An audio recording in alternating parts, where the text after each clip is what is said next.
El pasado 23J se llevaron adelante las elecciones en España y por supuesto que fue noticia y aquí lo hemos tratado y lo seguiremos tratando en este preciso instante con Nicolás Lorenti, que es licenciado en Economía y vive en España. Nicolás, ¿cómo estás? Hola Martín, ¿cómo estás? Un gusto, gracias por la invitación. Muy bien, gracias por estar con nosotros.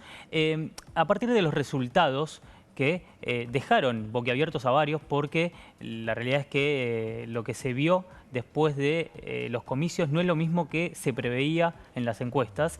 ¿Cuál fue el impacto en la economía de España? Sí, como O cuál se mencionabas, espera, por supuesto, se no es inmediato. esperaba, no tal cual, sobre todo por el proceso electoral en España que difiere a lo que estamos acostumbrados en Argentina. Exacto. El proceso recién arranca, digamos. Como mencionabas, se esperaba, o la mayoría de las encuestas daban al PP en suma con Vox la posibilidad de conformar gobierno. Eso no sucedió, quedaron a 7 escaños de la mayoría que se solicitaba para poder formar gobierno. Y de esta forma, digamos, de acá al 17 de agosto, que es la fecha en la cual se constituyen las Cortes, se espera un proceso de negociaciones de ambas partes, aunque el resultado por parte del PSOE era mayor al esperado.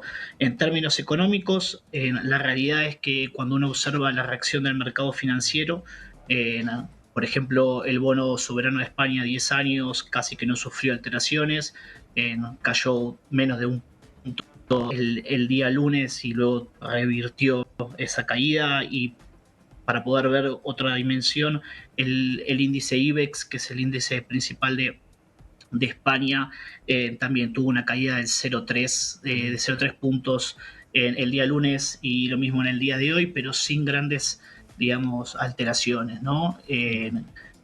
La economía española en ese sentido, al igual que ya sucedió en 2019, si bien algunos esperaban obviamente otro resultado, no sufrió las alteraciones a las cuales podemos estar acostumbrados en un país como Argentina.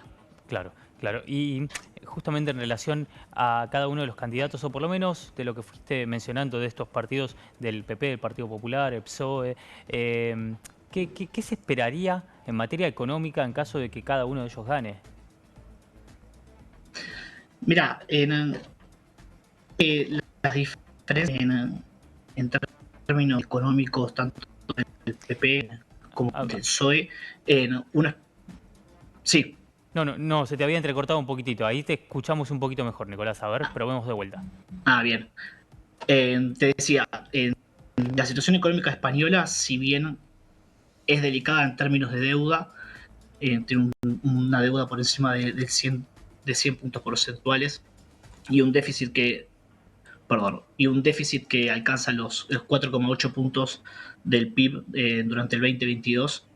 En términos de medidas, tanto del PSOE como del PP, el, tienen vinculado con las reglas fiscales que desde el punto de vista europeo se Ujú. piensa negociar a partir del 2024, dado que es, si se quiere, un esquema que todos los países de la Unión Europea deben seguir. Ahora bien, se espera del lado del PP una mayor disminución en términos tributarios, bien, Ajá.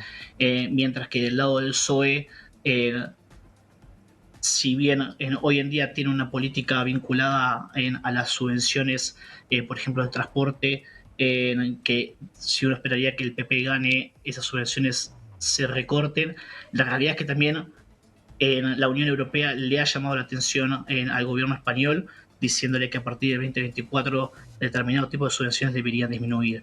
Ok. Eh, Obviamente, uno espera en términos del PP un mayor presión sobre ajuste económico, pero nuevamente el PSOE también tiene intereses en enderezar la economía española, principalmente por las reglas que le marca la Unión Europea. Bien.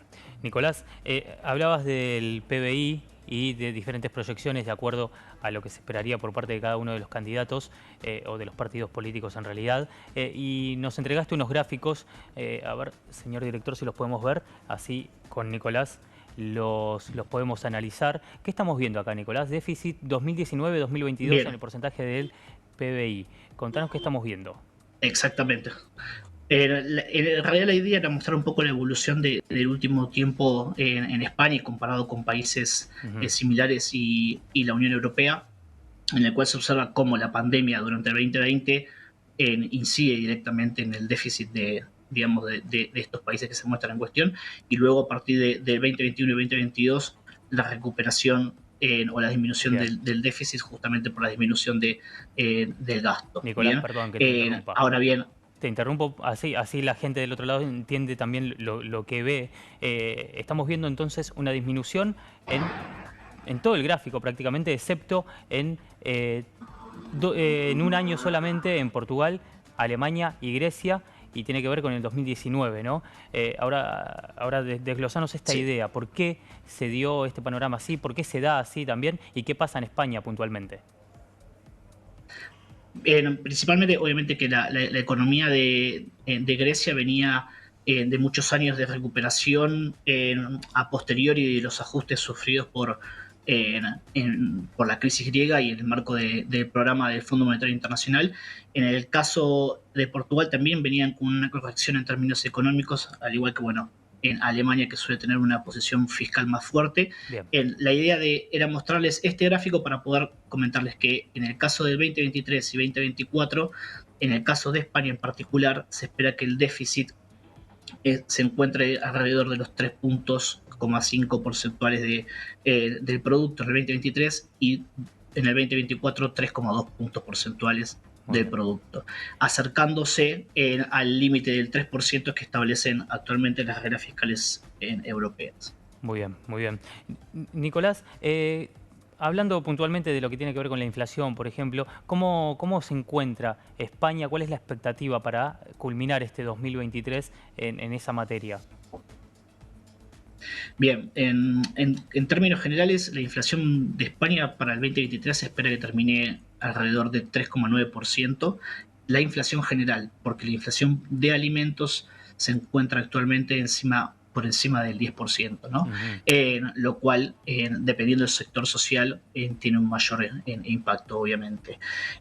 La compensación que hace que, digamos, la inflación general termine en un 3,9% se debe a la caída, a la disminución de los costos energéticos en comparación al año anterior, por el impacto que había sufrido toda la región y obviamente todo el mundo por la guerra Claro. de Ucrania y Rusia. Bien, y en 2024 se espera también, digamos, un porcentaje similar, es decir, que se encuentra por encima del 2% histórico de la Unión Europea.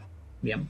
Bien, bien. ¿Y cómo ve la Unión Europea esta situación de España, a partir también de lo que veíamos, no solamente en este gráfico de PBI, sino también esencialmente en lo que tiene que ver con la inflación, que es de lo que venimos hablando ahora?